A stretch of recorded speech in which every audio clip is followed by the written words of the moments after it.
पाकिस्तान में हजारों आतंकी महारैली निकाल रहे हैं। दावा कर रहे हैं कि हमने भारत के राफेल और S-400 को तबाह कर दिया है।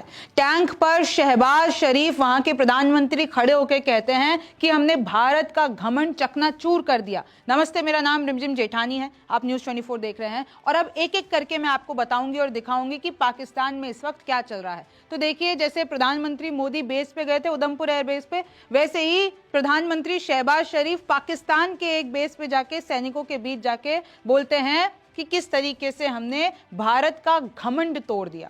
ये जो आप तस्वीरें देख रहे हैं, ये तस्वीरें हैं कि वहां पर जितने भी कट्टरपंथी हैं, जितने भी आतंकी है, वो सब महारैली निकाल रहे हैं और इस तरीके से बुलेट प्रूफ जो आप एक विंडो देख रहे होंगे उसके पीछे भाषण दे रहे हैं और कहीं ना कहीं जहर उगल रहे हैं भारत के खिलाफ। ये देखिए, वहां के राष्ट्रपति, प्रधानमंत्री, माफ कीजिएगा, राष्ट्रपति जो वहां पर हैं पाकिस्तान के, वो घायलों से मिलने जा रहे हैं। प्रधानमंत्री शहबाज शरीफ को देखिए कैसे ट्रक में आते हैं और कैसे वहां पर टैंक पे चढ़ के भाषण देते हैं। ये जितनी भी तस्वीरें मैं आपको दिखा रही हूं, जितने भी वहां पर आतंकवादी हैं, जितने भी वहां पर कट्टरपंथी नेता हैं, वो सब सेना के समर्थन में वहां पर रैली निकाल रहे हैं। इनफैक्ट अगर आप वहां के प्रमुख अखबार डॉन की खबर देखते हैं तो पाकिस्तान ने भारत को इन्वाइट किया है कि कश्मीर पे बात करते हैं। वहां के प्रधानमंत्री कह रहे हैं कि हम दोनों चीज के लिए तैयार हैं, अगर युद्ध करना चाहते हो तो हम तैयार हैं, शांति रखना चाहते हो तो हम तैयार हैं। IMF ने एक बार फिर से लोन दे दिया है, लिटरली चंदा दे दिया है पाकिस्तान को, और देखिए पहली किस्त दे दी थी, अब दूसरी किस्त दे दी। पाकिस्तान में ये क्या हो रहा है? पाकिस्तान के प्रधानमंत्री बोल रहे हैं हमने भारत का घमंड धूल में मिला दिया। पंजाब प्रांत के सियालकोट पसूर छावनी में सैनिकों को संबोधन करते हैं और ये चीज बोलते हैं। एक एक करके बता रही हूं कि पाकिस्तान में क्या चल रहा है। फिर वो बोलते हैं कि सिंधु का पानी हमारी रेड लाइन है। आतंकी मसूद अजहर, जिसके भी परिवार वाले हैं, वो सब वहां पर, आपको पता है ना कैसे हमने अटैक किए और उसका परिवार खत्म हो गया। तो अब पाकिस्तान की सरकार आतंकी मसूद अजहर को 14 करोड़ रुपए देगा पाकिस्तान। मतलब आर्थिक मदद दी जा रही है कि भाई इस आतंकवादी को, कि आपका भाई परिवार खत्म हो गया। वहां के PM बोलते हैं भारत बड़ा है हमसे, दुश्मन बड़ा है, फिर भी उसको लगता था कि उसके पास अरबों डॉलर के मिलिट्री इक्विपमेंट है तो उसको घमंड था। आज हमने झटका दे दिया, हम युद्ध और शांति दोनों के लिए तैयार है, ये वहां के प्रधानमंत्री कह रहे हैं। और ये भी कह रहे हैं कि अब चुनाव भारत का है, भारत को डिसाइड करना है कि उसको युद्ध चाहिए कि उसको शांति चाहिए। पानी पर हमारा हक है, हमारी सेना अधिकार के लिए लड़ेगी, अगर पानी नहीं छोड़ोगे तो हमारी सेना लड़ती रहेगी।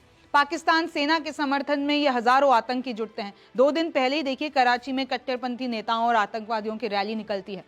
बुलेट प्रूफ ग्लास के पीछे खड़े होकर भारत विरोधी भाषण दिए जाते हैं। लश्कर तैयबा, LET और अहले सुन्नत वल जमात भी यहाँ पर शामिल होता है। और देखिए, एक पूरा यहाँ का पाकिस्तान का धार्मिक और राजनीतिक संगठन है जिसको DWC कहते हैं। इसका फुल फॉर्म है दिफाए वतन council.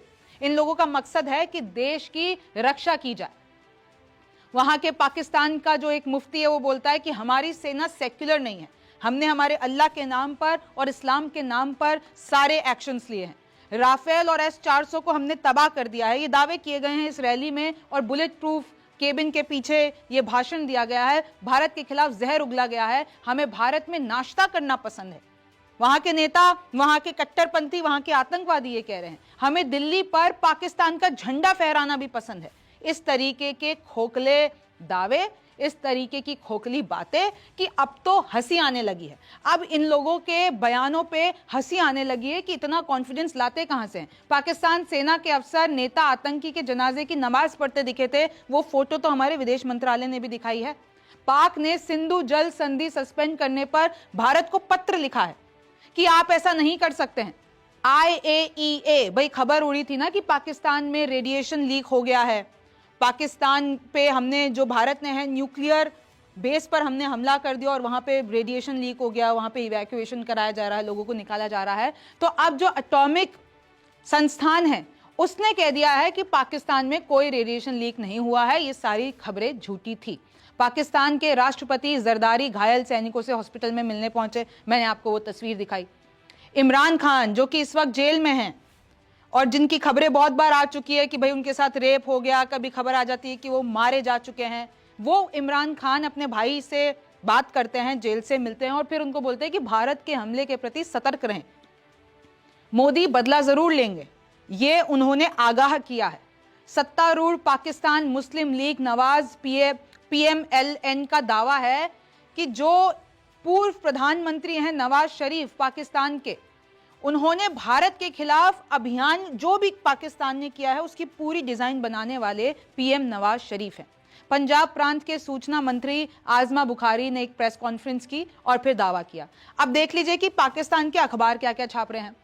Ready for both peace and war, choice is yours, PM tells Modi. ये द न्यूज इंटरनेशनल है, वहां पर इन लोगों ने छापा है। इमरान ने शहबाज का ऑफर एक्सेप्ट कर लिया है कि चलो शहबाज और इमरान अब बैठ के बात करेंगे।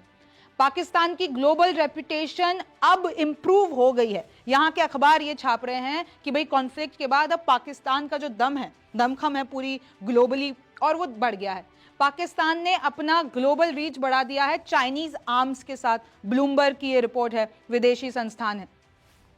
और एक और बात बता दूं कि पाकिस्तान ने खुद इस बात का फैक्ट चेक कर दिया है। ये एक कॉन्फिडेंशियल डॉक्यूमेंट वायरल हुआ था और इसमें बताया था कि भाई उधर रेडिएशन फैल गया है, गवर्नमेंट ऑफ पाकिस्तान कह रही है कि उस इलाके से निकलो। लेकिन अब पाकिस्तान की तरफ से छापा गया है, उनकी मिनिस्ट्री ने ये बोला है कि जो रेडियोलॉजिकल सेफ्टी बुलेटिन था ये फॉल्स है, ये किसी ने मजाक किया है, किसी ने AI से बनाया है।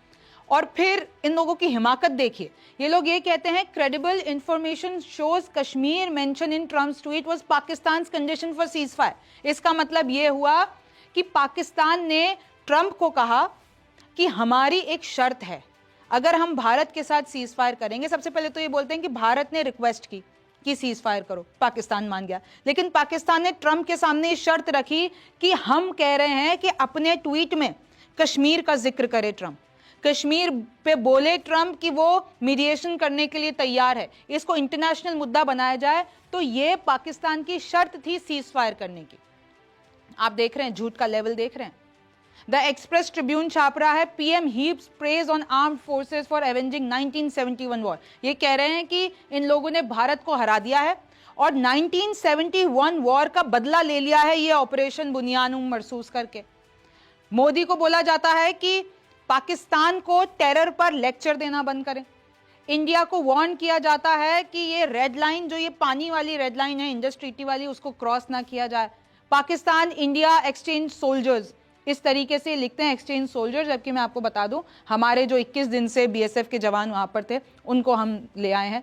There is no provision to suspend the treaty unilaterally, Ajay Banga कहते हैं वर्ल्ड बैंक प्रेसिडेंट के, मतलब जो वर्ल्ड बैंक के प्रेसिडेंट है। इस तरीके से पाकिस्तान खबरें छाप रहा है और मैं आपको बहुत बार बता चुकी हूं कि इनके ये दावे झूठे हैं, इनके ये अखबार झूठे हैं, इन लोगों का जो ये कॉन्फिडेंस है वो झूठा है, इन लोगों के बयानों में जो जहर भरा हुआ है भारत के खिलाफ वो एकदम सच्चा है। ये जिस तरीके से सोचते हैं, जिस तरीके से बात करते हैं, इनका परमानेंट इलाज भी जरूरी है। और भारत ने बहुत क्लियर कर दिया है, वहां से अब कोई भी हिमाकत होगी तो हम फिर नहीं रुकेंगे। इस बार हम रुक गए क्योंकि सामने से ऐसी रिक्वेस्ट और जो भी इनसाइड स्टोरी थी, लेकिन अब नहीं रुकेगा भारत। आप न्यूज़ 24 देख रहे थे, आपका इसके बारे में क्या सोचना है मुझे ज़रूर बताइए। मेरा नाम रिमझिम जेठानी है, आपसे फिर मुलाकात होगी। नमस्कार, मैं हूं मानक गुप्ता। अगर आपको हमारा ये वीडियो पसंद आया हो तो इसे लाइक और शेयर जरूर करें, और हां, हमें सब्सक्राइब और फॉलो करना ना भूलें ताकि आप देश और दुनिया की कोई खबर मिस ना करें। तो जुड़े रहिए हमारे साथ और देखते रहिए न्यूज़ 24।